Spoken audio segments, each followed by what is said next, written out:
В фойе филармонии гостям торжественного собрания представили выставку, рассказывающую об основных вехах истории Белгородской области. Многие на снимках могли увидеть себя, своих единомышленников, вспомнить, как происходило становление области и кто стоял у ее истоков. В большом зале филармонии собрались руководители районов, депутаты областной думы, почетные граждане региона. От имени полпреда президента в Центральном федеральном округе Александра Беглова участников торжественного вечера поздравил его заместитель Мурат Зязиков.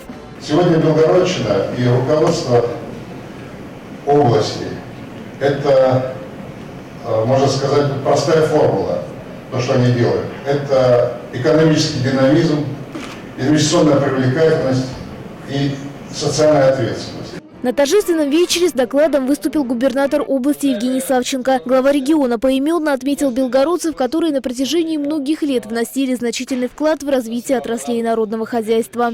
Нам выпало счастье жить и работать на прекрасной Белгородчине и вместе с ней делать шаг в новое десятилетие.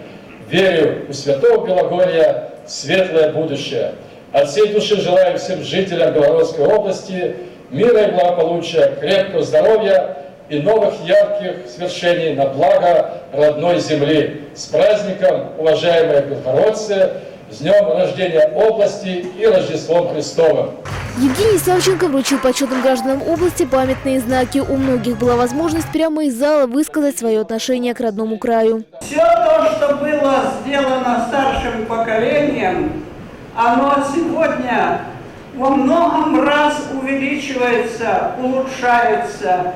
И мы надеемся, что наша Белгородская область и впредь будет занимать подобающее место среди других областей.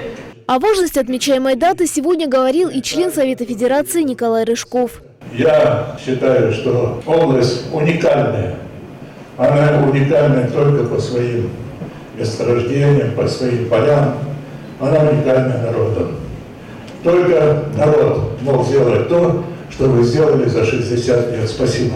Белгородская область была образована 60 лет назад в результате административной реформы. Всего было выделено 5 новых областей, однако только 2 из них сохранили этот статус – Белгородская и Липецкая. Обе в этом году отмечают юбилей. Татьяна Красикова, Павел Емерин. К этому часу Белгород.